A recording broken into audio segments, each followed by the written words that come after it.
நேயர்களே, இது நீங்கள் பார்த்து இந்த இடம் வச்சா சுசீந்திரம் தானுமானிய பெருமாள் கோவிலுடைய தெப்பக்குளம். இந்த குளத்தில் வந்து மிக சிறப்பு வாய்ந்த வரலாறு எல்லாம் படைத்திருக்கிறது. இது வந்து ராஜாமார் காலத்தில் உள்ள இந்த இடம், இந்த கோவில் அமைந்துள்ளது. இது என்னென்னா ஏறக்குறைய இது வந்து ஒரு 1500 ஆண்டுகளுக்கு முன்பு இந்த ஸ்தலமான அமைந்துள்ளது. இது வந்து கன்னியாகுமரி மாவட்டத்தில் சுசீந்திரம் இடமாகும். இந்த இடத்துக்கு வந்து தனிப்பெரும் சிறப்பு உண்டு. பார்த்திங்கன்னா மேகத்தை எல்லாம் பார்த்திங்கன்னா இது வந்து எந்த இடத்துலையும் இது இவ்வளோ அதிசயம் இதெல்லாம் பார்க்க முடியாது. இது வந்து நீங்கள் என்னுடைய நேயர்களுக்காக நான் வந்து இதை வந்து வீடியோ எடுத்து போடியும் பாருங்கள். இது வந்து தண்ணீரை சுற்றி நடுவில் ஒரு அமைந்துள்ளது ஒரு கோவில். பாருங்கள், கண்டு கழிவுங்கள், சப்ஸ்கிரைப் பண்ணுங்கள். பார்த்தீங்களா, இதெல்லாம் நீங்கள் நேரில் வந்தால் கூட இதே போல் அருமையான வீடியோலாம் பார்க்க முடியாது. பாருங்கள் மக்களே, பார்த்து சப்ஸ்கிரைப் பண்ணுங்கள், லைக் பண்ணுங்கள். என்னுடைய வீடியோ மீண்டும் மீண்டும் எடுத்து போடுறதுக்கு நீங்கள் வந்து உதவி செய்யுங்க. பாருங்கள் எப்படி இருக்குது, நல்லா இருக்கா?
நீங்கள் பார்த்தீங்கன்னா எப்போதுமே ஒலிச்சுக்கொண்டே இருக்குது இந்த மந்திரங்க.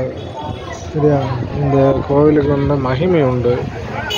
ஸ்ரீ ஸ்தானமால பெருமாள் என்பது என்ற ஒரு சிறப்பும் உண்டு. இதனுடைய விளக்கம் என்னென்னு சொன்னீங்கன்னா கேட்டிங்கன்னா, முன்னாடி இமயமலையிலேருந்து சிவனாகிய ஸ்தானமாலை பெருமாள் சிவன் வந்து முன்னாடி நம்ம கன்னியாகுமரி, இது வந்து கன்னியாகுமரியில் அமைந்துள்ளது. அவர் என்னென்னா கன்னியாகுமரியில் அந்த கன்னியாகிய குமரியை பார்க்க வந்து சிவன் வந்து இமயமலையிலேருந்து இங்கே வந்தார். இங்கே கன்னியாகுமரியை நோக்கி வரும்போது அதோட ஐதீகம் என்னென்னா, சூரியன் உதயத்திற்கு முன்னாடி இங்கே சிவபெருமான் வந்து கன்னியாகிய குமரியை, அதாவது கன்னியாகுமரியை வந்து பார்த்தாச்சுன்னா 2 பேருக்கும் திருமணம் நடக்கும். அந்த மாதிரி ஒரு ஐதீகம் இருந்து, அப்போ அப்படி இருக்கும்போது வந்து சிவன் வந்து இமயமலையிலேருந்து இங்கே வரும்போது நேரம் ஆகிடுச்சுன்னா வார வழியில் வந்து இந்த சுசீந்திரம்னு எந்த இடத்தில் வரும்போது இந்த இடத்தை தாண்டியாக கன்னியாகுமரி இருக்குது. அப்போ அவர் சிவபெருமான் வந்து நம்ம இமயமலையிலேருந்து சுசீந்திரத்துக்கு வர வழியில் வந்து சுசீந்திரம் என்ற இடத்துல வரும்போது அதிகாலை விடிஞ்சிட்டு வந்து கோழி கூவிட்டு, அதனால் இங்கே வந்து அவர் வந்து சுற்று போல், அதாவது ஸ்தானமாலை பெருமாள்,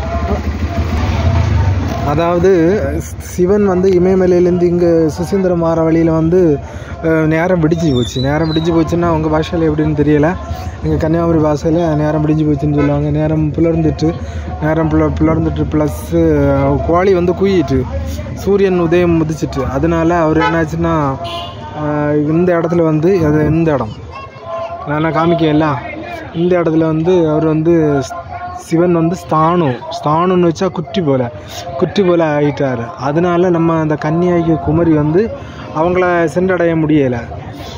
அவங்கள சென்றடைய முடியாமல் இருந்தனால அவங்களுக்கு அந்த கல்யாணம் இது வந்து நின்று போச்சு. சரியா?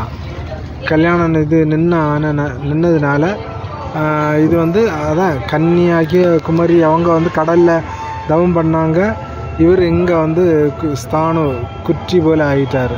அதனால இவங்களுக்கு 2 பேருக்குமே கல்யாணம் நடக்கலை. சரியா? அதுலேயாக சுசீந்திரம் ஸ்தானுமாலய பெருமாள் கோவில்னு இன்னொரு சிறப்பும் உள்ளது. பாருங்கள், கண்டு கழியுங்கள் மக்களே. லைக் பண்ணுங்கள், ஷேர் பண்ணுங்கள். அங்கே ஒரு நிலவு தெரியுது பார்த்தீங்களா?